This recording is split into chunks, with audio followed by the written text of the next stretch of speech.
کے ساتھ بھی ہے کہ مومنین تھوڑا سا وقت لے کر تشریف لاتے ہیں، اور میں بھی یہ چاہتا ہوں کہ جو اصل مضمون ہے وہ اس وقت شروع کروں کہ جب اور لوگ آ جائیں، ورنہ ہوگا یہ کہ وہ اس سرے کو نہیں پکڑ پائیں گے جس سرے سے میں ان کو بات بتانا چاہتا ہوں۔ اور مجھے یہ جان کے بھی بہت خوشی اور دیکھ کے ہو رہی ہے کہ نوجوان اور بچے بھی یہاں پر تشریف لاتے ہیں۔ عام طور پہ بچوں کو یہ شکوہ اور یہ شکایت ہوتی ہے کہ یہ وہ زبان ہے کہ جس کو ہم نہیں سمجھ پا رہے ہیں، ہم نہیں جان پا رہے ہیں۔ تو میں نے وہی کوشش کر کے اپنی زبان کو بالکل اس سطح تک رکھا ہے کہ بچے بھی اس بات کو سمجھ سکیں اچھی طرح سے۔ کوشش کرتا ہوں کہ عام طور پہ جو مشکل الفاظ ہیں ان کو انگریزی زبان میں ان کا ترجمہ بھی پیش کروں تاکہ بچے کم سے کم کسی حد تک مجلس سے جڑاؤ محسوس کر سکیں، کیونکہ یہ مجلسیں صرف بزرگوں کے لیے نہیں ہیں۔ بزرگ تو خیر مجھ سے بہتر جانتے ہیں چیزوں کو، اصل میں تو یہ مجلسیں نوجوان نسل کے لیے اور بچوں کے لیے ہیں۔ تو میں بچوں سے بھی گزارش کرتا ہوں کہ وہ توجہ سے چیزوں کو سنیں۔ میرے دوستو، آج مجھے بہت سی اہم باتیں آپ کے سامنے عرض کرنی ہیں، تو اس سے پہلے کہ جو کچھ لوگ آ رہے ہیں میں چند باتیں مقدماتی طور پر اور آپ کے سامنے عرض کر دوں۔ آیت کا ترجمہ کرنے کی ضرورت نہیں، مسلسل کرتا آ رہا ہوں، بس متوجہ رہیے گا کہ تمہارا کسی طرف منہ کر لینا کافی نہیں ہے، بلکہ ایک پورا پروگرام ہے جس پروگرام کو تمہیں فالو کرنا ہے۔ گویا دین نے پہلی مقام پر فرسٹ اسٹیپ میں یہ بتا دیا کہ دیکھو، دین کا، فلاح کا، نجات کا، جنت کا کوئی شارٹ کٹ نہیں ہے، تمہیں ایک پورا پروگرام ہے جو فالو کرنا پڑے گا۔ یہ کہ ہمارے ہندوستان میں یہ ہوتا ہے عام طور پر کہ انسان جا رہا ہے، دیکھا کہ کوئی عبادت گاہ پڑی تو اس کی طرف منہ کر کے سر جھکا دیا، سینے پہ ہاتھ رکھ کے جھک گیا، اور یہ ہوا گویا کہ وہ یہ سمجھتا ہے کہ اس نے ایک بہت بڑا مذہبی فریضہ ادا کر دیا۔ تو یہ وہ مذہبی فریضہ ادا اس سے ہونے والا نہیں ہے۔ کل میں نے آپ کے سامنے بتایا تھا، ہاں یہ بات آپ حضرات کے ذہن نشین رہے کہ رسوم کا میں مخالف نہیں ہوں، رسموں کا میں مخالف نہیں ہوں۔ جو باتیں، جو تقریریں ہو رہی ہیں وہ رسم کی مخالفت میں نہیں ہے، بلکہ رسم میں روح ڈالنے کے لیے محمد والے محمد صلوات، یہ بات اور میں تو یہ کہتا ہوں کہ رسوم ضروری ہے، رسم ضروری ہے، اس لیے کہ اگر رسم نہیں ہوگی تو روح ڈالی کہاں جائے گی؟ تو یہ رسم لازم ہے۔ ہم کو معلوم ہے، دنیا کہتی ہے کہ جس کپڑے کا آپ احترام کر رہے ہیں یہ کپڑا تو بازار میں بک رہا تھا، جس کاغذ کا آپ احترام کر رہے ہیں یہ کاغذ تو بازار میں بک رہا تھا۔ ہم کہتے ہیں ہاں، ہم کو بھی معلوم ہے کہ تعزیہ جس کاغذ اور لکڑی سے بنایا جاتا ہے وہ بازار میں بک رہے تھے۔ جب تک بازار میں بک رہے تھے اس وقت تک احترام کے قابل نہیں تھے، جب وہ کسی بلند ذات سے منسوب ہو گئے تب احترام کے قابل بن گئے۔ جب جس سے کوئی یاد وابستہ ہو گئی، جس سے کوئی یاد وابستہ ہو گئی۔ قرآن کا جزدان ہے، جزدان جس میں قرآن رکھا جاتا ہے، وہ کپڑا کہاں سے آتا ہے؟ کبھی وہ کپڑا تو آتا ہے بزاز کی دکان سے، کپڑے والے کی دکان سے۔ کیا وہاں یہ قابل احترام تھا یہ کپڑا؟ کا نہیں، وہاں قابل احترام نہیں تھا۔ قابل احترام کب بنا؟ عزت کے قابل تب بنا جب قرآن سے منسوب ہو گیا۔ تو اگر ایک کپڑا قرآن صامت سے منسوب ہو جائے تو احترام کے قابل بن جائے، تو اگر کوئی کپڑا قرآن ناطق سے منسوب ہو جائے تو وہ احترام کے قابل کیوں نہیں ہو سکتا؟ غور کر رہے ہیں نا آپ؟ تو میں یہ بات کلیئر کر دینا چاہتا ہوں میرے دوستوں، میرے بھائیوں، کہ میں رسم کا مخالف نہیں ہوں. میں چاہتا ہوں کہ ہر رسم کو روح کے ساتھ ادا کیا جائے. یہ اصل بات ہے. اور جو بات میں کہنا چاہ رہا ہوں وہ یہ کہ مسلمانوں کی عادت یہ ہو گئی ہے کہ ہر چیز میں بس اوپر چھلکا اور لباس کو اہمیت دی جائے. جب مسلمانوں نے یہ سلوک ہر چیز کے ساتھ کیا، عبادتوں کے ساتھ بھی کیا، قرآن کے ساتھ کیا، سنت پیغمبر کے ساتھ کیا. سیرت کا کہ صاحب سیرت کے لیے بلایا جا رہا ہے، سیرت کے لیے بلایا جا رہا ہے، سیرت کا جلسہ کیا جائے گا. جب سیرت کا جلسہ کیا گیا تو اس میں کیا نظر آیا؟ سورت رسول بیان کی گئی. رسول کے ہونٹ ایسے، رسول کی کملی ایسی، رسول کی زلفیں ایسی. غور کر رہے ہیں نا؟ اچھا، اور کہا کہ سنت جب بہت ذرا آگے بڑھے تو سنت کسے قرار دیا؟ وہی کہ پیجامہ اونچا ہو کہ نیچا ہو، عطر لگانا، ہاں بھائی سنت رسول ہے. پھر اور کیا کہ بہت بات آگے بڑھی تو داڑھی تک پہنچ گئی کہ صاحب یہ سنت رسول ہے. اور بات آگے بڑھی تو خوشبو لگانے تک محدود ہو گئی. حضور یہ بتائیے، ٹھیک ہے ہم نے مان لیا کہ یہ سب سنت رسول ہے، لیکن ہم ایک سوال کرتے ہیں کہ کیا یہی سنت رسول ہے یا اس کے آگے بھی کچھ سنت رسول ہے؟ رسول یہ کہہ کے گئے تھے، وہ تو آپ نے نہیں سنا کہ پڑوسی کا اتنا خیال رکھو جتنا اپنے بھائی کا نہیں رکھتے ہو. صحابہ کیا کہتے تھے؟ صحابہ یہ کہتے تھے، عجیب بات ہے کہ رسول نے پڑوسی کے اتنے حقوق بیان کیے کہ اب ہم کو یہ لگنے لگا تھا کہ اب یہی باقی رہ گیا ہے کہ رسول پڑوسی کو میراث میں حصہ دلوا دیں گے. یہ حدیث کی کتابوں میں لکھا ہوا ہے. عدل و انصاف سماج میں قائم کیا جائے، یہ سنت رسول ہے کہ نہیں؟ لیکن اس پر تو توجہ دی نہیں جاتی. وجہ کیا ہے؟ امت بھی چاہتی ہے کہ کوئی آسان سا فارمولہ ہمیں مل جائے. اور قرآن یہ کہہ رہا ہے کہ دیکھو، جب دنیا کے لیے آسان فارمولہ نہیں ہو سکتا تو آخرت کے لیے بھی آسان فارمولہ نہیں ہو سکتا. دیکھیے یہاں بچے ماشاءاللہ بیٹھے ہوئے ہیں. ہر ملک کا اپنا ایک سلیبس ہوتا ہے، ہر ملک کا ایک سلیبس ہوتا ہے.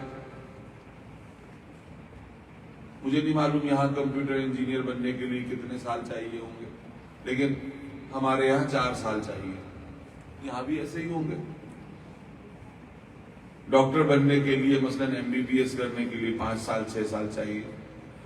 اب کوئی صاحب آ کے کہیں کہ صاحب یہ بتائیے کوئی شارٹ کٹ ایسا ہے کہ میرا بچہ 1.5 سال کے اندر ڈاکٹر بن جائے، تو آپ کیا جواب دیں گے؟ کیا احمقوں جیسی باتیں کر رہے ہو. کہیں ڈاکٹر بھی 1.5 سال میں بنتا ہے؟ شارٹ کٹ نہیں ہوتا. ڈاکٹر بننے کے لیے شارٹ کٹ نہیں ہوتا، انجینئر بننے کے لیے شارٹ کٹ نہیں ہوتا. تو جب ڈاکٹر انجینئر بننے کے لیے شارٹ کٹ نہیں ہوتا تو راہ نجات کے لیے شارٹ کٹ کیسے ہو سکتا؟ صلوات پڑھیں محمد اور آل محمد پر.